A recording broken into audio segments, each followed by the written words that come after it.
اسی لیے اپنے اندر اخلاص پیدا کرے. اخلاص کے فقدان کی وجہ سے انسان کا دل بگاڑ کا شکار ہوتا ہے. اور اخلاص اتنی زیادہ ضروری ہے, اللہ تعالیٰ نے قرآن میں جا بجا کہا ہے یہ اللہ پر ایمان لاؤ, اللہ تبارک و تعالیٰ کی عبادت کرو, اس کے ساتھ دین کو خالص کر کے, اللہ کے لیے دین کو خالص کر کے عبادت بھی کرو تو ایسے کرو کہ رب العالمین تو راضی ہو جائے بس, اور کوئی راضی ہو نہ ہو, اللہ تبارک و تعالیٰ راضی ہو جائے, ایسی عبادت انجام جو تب دل تمہارا صحیح ہوگا, تب دل قلب سلیم ہوگا. ورنہ اگر کسی اور کو دکھانے کے لیے کرو گے, غیر اللہ کو راضی کرنے کے لیے کرو گے, دنیاوی مفاد کے لیے کرو گے, اللہ تبارک و تعالیٰ کو ایسی عبادت کی ضرورت نہیں ہے. بہت سارے واقعات موجود ہیں, سنائے جاتے ہیں. کسی موقع پہ سنایا گیا تھا کہ قیامت کے دن لایا جائے گا 3 لوگوں کو, ایک قاری قرآن ہوگا اس کو لایا جائے گا, شہید کو لایا جائے گا, مالدار کو لایا جائے گا. اللہ تعالیٰ ان کو نعمتیں گنوائے گا, نعمتیں گنوائے گا. قاری قرآن سے کہے گا جو قرآن جانتا تھا, کیا میں نے تمہیں قرآن کا علم نہیں دیا تھا؟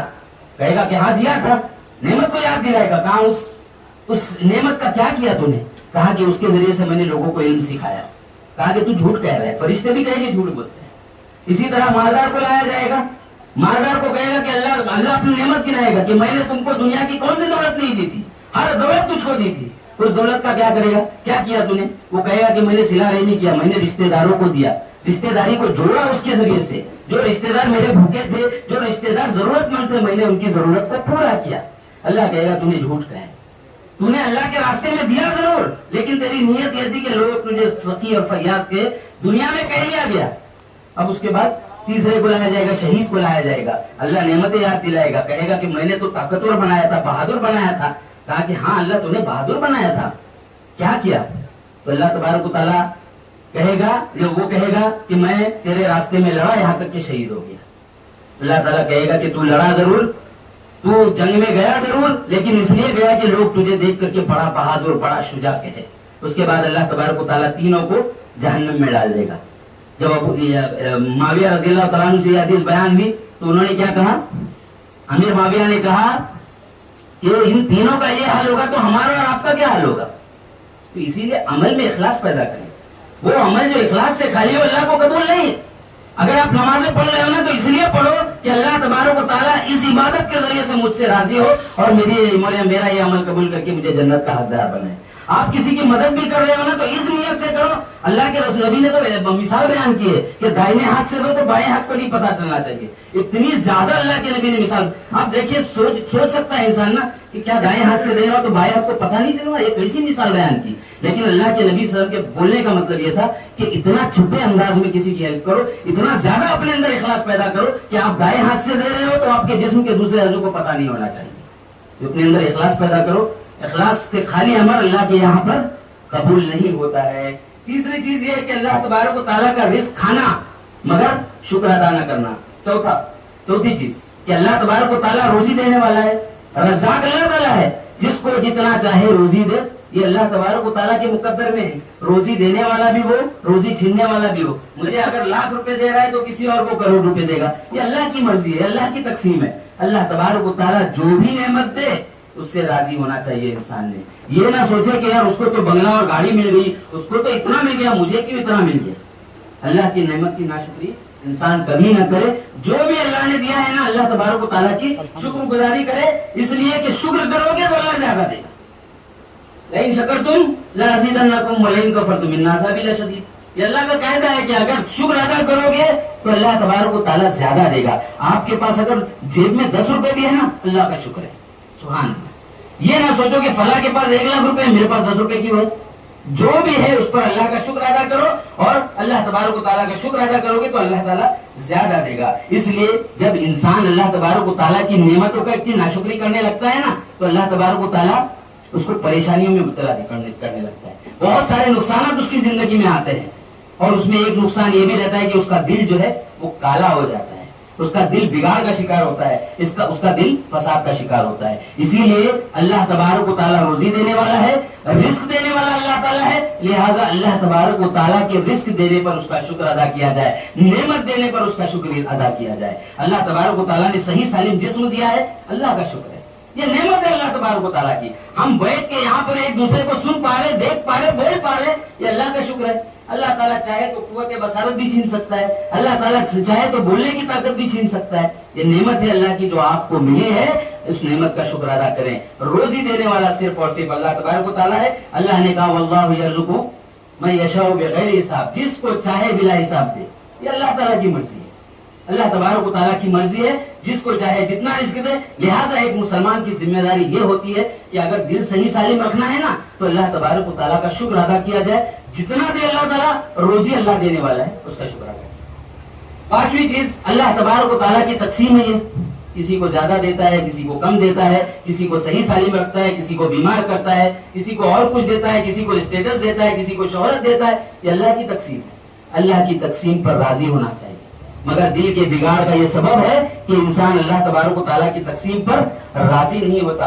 انسانی زندگی میں ہونے والے تمام معاملات یہ اللہ کی مشیت پر منحصر ہے۔ اللہ تعالیٰ جس کو چاہے جو کچھ بھی دے دے، یہ اللہ کی تقسیم ہے۔ اللہ تبارک و تعالیٰ کی تقسیم پر راضی ہونا ہے۔ اللہ کے نبی صلی اللہ علیہ وسلم نے اس کا فائدہ بیان کیا ہے، وَرْضَ بِمَا قَسَمَ اللَّهُ لَكَ تَكُنْ أَغْنَى النَّاسِ، کہ اللہ تعالیٰ نے جو بھی دیا ہے اللہ کی تقسیم پر راضی ہو جاؤ۔ اس کا فائدہ یہ ہوگا کہ اللہ تعالیٰ تم کو بے نیاز کر دے گا، کسی کا محتاج نہیں بنائے گا۔ اللہ کی تقسیم پر راضی تو ہو جاؤ، اللہ تعالیٰ بے نیاز کر دے گا ساری چیزوں سے، کسی کے سامنے ہاتھ پھیلانے کی ضرورت نہیں پڑے گی۔ یہ اللہ کی تقسیم ہے، یہ اللہ کی مشیت ہے۔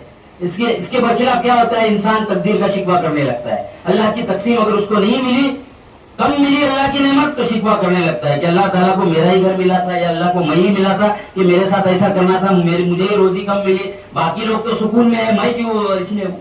یہ اللہ کی تقسیم ہے۔ آپ نہیں جانتے اللہ نے آپ کے لیے کیا بہتر رکھا ہے۔ یہ اللہ تبارک و تعالیٰ کی مشیت ہے، لہٰذا اللہ تبارک و تعالیٰ کی مشیت سے، اس کی مرضی سے راضی ہو جایا کرے۔ جنگ حنین میں جب اللہ کے نبی صلی اللہ علیہ وسلم جنگ حنین کے بعد مال غنیمت تقسیم کرنے لگے، ایک آدمی آیا اللہ کے نبی صلی اللہ علیہ وسلم کے پاس، اور اللہ کے نبی صلی اللہ علیہ وسلم سے کیا کہا؟ جرت دیکھیے اس آدمی کی۔ اللہ کے نبی صلی اللہ علیہ وسلم سے کہا کہ اللہ کے نبی صلی اللہ علیہ وسلم آپ عدل سے کام نہیں رہے، انصاف سے کام نہیں لے رہے۔ تو اللہ کے نبی صلی اللہ علیہ وسلم نے کہا کہ اگر میں انصاف سے کام نہیں لوں گا تو کون انصاف سے کام لے گا؟ اگر میں اللہ کا نبی جو اللہ کا پیغام لے کر کے اپنے بندوں تک جا رہا ہے وہ انصاف نہیں کرے گا تو انصاف کون کرے گا؟ اس کے بعد جب وہ چلا گیا، اللہ کے نبی نے صحابہ سے کہا کہ یہ آدمی، اس کی نسل سے ایسے لوگ نکلیں گے جن کی نمازوں کو تم اپنی نمازوں کے سامنے ہیچ سمجھو گے، جن کے روزوں کو تم اپنے روزوں کے سامنے ہیچ سمجھو گے، لیکن دین سے ایسے نکل جائے گے جیسے تیر کمان سے نکلتا ہے۔ لہٰذا تم جہاں بھی ملے اس کو قتل کیا کرو۔ اس کے بعد اللہ نے کہا، اللہ تبارک و تعالیٰ نے آیت نازل کی، وَلَوْ أَنَّهُمْ رَضُوا مَا آتَاهُمُ اللَّهُ وَرَسُولُهُ وَقَالُوا حَسْبُنَا اللَّهُ سَيُؤْتِينَا اللَّهُ مِنْ فَضْلِهِ وَرَسُولُهُ إِنَّا إِلَى اللَّهِ رَاغِبُونَ۔ سورہ توبہ کی آیت ہے کہ اگر بے شک وہ راضی ہو جائے جو کچھ اللہ نے اور رسول نے دیا ہے، اور وہ لوگ کہے کہ حسبنا اللہ، اللہ تبارک و تعالیٰ کافی ہے ہمارے لیے، تو ان قریب اللہ تبارک و تعالیٰ اپنے فضل سے اور اس کے رسول اپنے فضل سے ان کو دیں گے، اور اللہ کی طرف ہی ہر ایک کو لوٹ کر کے جانا ہے۔ لہٰذا اللہ تبارک و تعالیٰ کی تقسیم سے ہر ایک نے راضی رہنا چاہیے۔ اور آخری چیز جو امام حسن بصری رحمۃ اللہ علیہ نے اسباب کے تناظر میں ذکر کی وہ یہ تھی کہ مردوں کو ہم دفن کرتے ہیں اپنے ہاتھ سے، مگر کبھی عبرت نہیں حاصل کرتے۔ آج دیکھیے ہم سوچتے ہیں کہ فلاں آدمی میرے ساتھ بیٹھ کر کے چائے پی رہا تھا، میرے ساتھ بیٹھ رہا تھا، کل تو میرے ساتھ بیٹھا ہوا تھا، پرسوں تو میرے ساتھ بیٹھا ہوا تھا، ہماری بول چال بھی فلاں موضوع پر، لیکن آج وہ ہمارے سامنے نہیں ہے۔ آج ہم ان کے جنازے کو کندھا دینے کے لیے جا رہے ہیں، ان کو اپنے ہاتھ سے ان کے جنازے پہ مٹی ڈال رہے ہیں، ان کو دفنا رہے ہیں، لیکن آج مسلمانوں کا دل ایسا ہو گیا کہ ہم عبرت نہیں حاصل کرتے۔ کتنے اموات آئے دن ہم لوگ دفن کرتے ہیں مردوں کو، لیکن کبھی یہ توفیق ہوئی کہ ہم عبرت حاصل کریں۔ یہ موت کیا ہے؟ اللہ کے نبی صلی اللہ علیہ وسلم نے فرمایا اکثروا ذکر هذه اللذات یعنی الموت، یعنی موت کے یعنی لذتوں کو توڑنے والی چیز کا زیادہ سے زیادہ ذکر کیا کرو، یعنی موت کو یاد کیا کرو، آخرت کو یاد کیا کرو۔ مر کر کے ہر انسان کو جانا ہے، لیکن آخرت میں انجام کیسا ہوگا اس کی فکر انسان کو ہونی چاہیے۔ حضرت عمر فاروق رضی اللہ تعالیٰ عنہ ایک مرتبہ گئے، اللہ کے نبی صلی اللہ علیہ وسلم چٹائی پر لیٹے ہوئے تھے، اللہ کے نبی صلی اللہ علیہ وسلم کو جب دیکھا تو وہ جو چٹائی ہے نا، چٹائی جو ہے وہ چونکہ کھجور کے چھپڑ سے تھی تو اس کے کھردرے پن کی وجہ سے اللہ کے نبی صلی اللہ علیہ وسلم کے جسم پر نشان آئے تھے، اور اس کے چمڑے کا کھجور کے چمڑے کا جو ہے یہ تھا تھیلا، اس کو تکیہ بنائے ہوئے تھے۔ تو حضرت عمر فاروق رضی اللہ تعالیٰ عنہ نے اللہ کے نبی سے کہا کہ اللہ کے نبی صلی اللہ علیہ وسلم اپنی امت کی خوشحالی کے لیے آپ اللہ تعالیٰ سے دعا کرے۔ یہ روم اور فارس والے ایماندار نہیں ہیں، مومن نہیں ہیں، مسلم نہیں ہیں، لیکن اس کے باوجود بھی نعمتوں میں ہیں۔ اللہ کے نبی صلی اللہ علیہ وسلم نے فرمایا کہ اے عمر، تم بھی ان کے جو ہے نعمتوں سے عشق کرنے لگے ہو؟ کیا تمہیں یہ منظور نہیں ہے کہ یہ جو چیزیں اللہ تبارک و تعالیٰ نے ان کو دی ہے، آخرت میں اللہ تبارک و تعالیٰ تم کو دے ہمیشہ کے لیے؟ اللہ تبارک و تعالیٰ نے مومنوں کے لیے آخرت میں بہت ساری چیزیں رکھی، بہت ساری چیزیں ہیں، ورنہ دنیا کی حیثیت کچھ بھی نہیں ہے۔ اللہ کے نبی نے کہا کہ دنیا کی حیثیت مچھر کے پر کے برابر بھی ہوتی ہے نا اللہ کے نزدیک، تو یہ کافروں کو ایک گھونٹ پانی بھی نصیب نہیں کرتا اللہ تعالیٰ۔ ہر کوئی فائدہ اٹھا رہا ہے، ہر کوئی، مگر آخرت کی فکر کرو، موت کو یاد کرو۔ جب بھی قبرستان جاؤ نا، سوچو یہ بھی ہمارے بھائی تھے، یہ بھی ہمارے ساتھ تھے، کل بات چیت کرتے تھے، بہت اچھے تھے، ہٹے کٹتے تھے، ہنستے کھیلتے تھے، کوئی بیماری نہیں، کچھ نہیں، لیکن آج ان کی حالت یہ ہے کہ وہ 2 گز زمین بس نصیب ہوئی ہے۔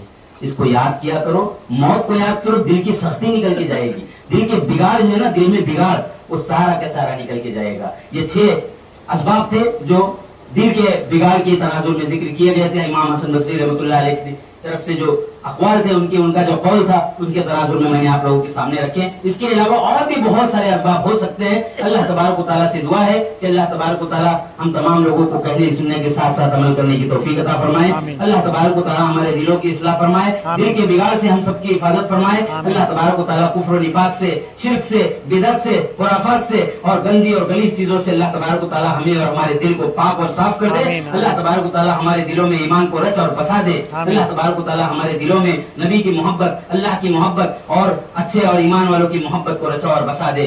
آمین۔ وآخر دعوانا ان الحمدللہ رب العالمین۔ جزاک اللہ خیر۔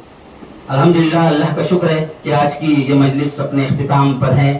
آپ تمام لوگوں نے آج کی اس مجلس میں شرکت کر کے آج مجلس کی رونق کو دوبالا کیا، اور محترم جناب عنایت وسطیٰ صاحب، آپ تمام لوگوں کے مشکور اور ممنون ہیں، اور ہم دعا کرتے ہیں اللہ تبارک و تعالیٰ سے کہ آج ہم جو کچھ بھی سنے ہیں اس پر عمل کرنے کی رب العالمین توفیق نصیب فرمائے، اور اللہ تبارک و تعالیٰ ہم سب کے ایمان کی حفاظت فرمائے۔ اللہ تبارک و تعالیٰ کل جو پروگرام ہونے جا رہا ہے وہ ہمارے بھائی کے لیے آسان کر دے، اور اب چونکہ وقت ہو چکا ہے اور سارے جو یہ ہے شک ختم ہو چکے ہیں، اس کے لیے میں آپ تمام لوگوں کا شکریہ ادا کرنے کے بعد، اللہ کے شکریہ کے بعد آپ تمام لوگوں کا شکریہ ادا کرنے کے بعد مجلس کے اختتام کا اعلان کرتا ہوں۔ سبحانک اللہم و بحمدک، اشہد ان لا الہ الا انت، استغفرک و اتوب الیک۔ جزاک اللہ خیر۔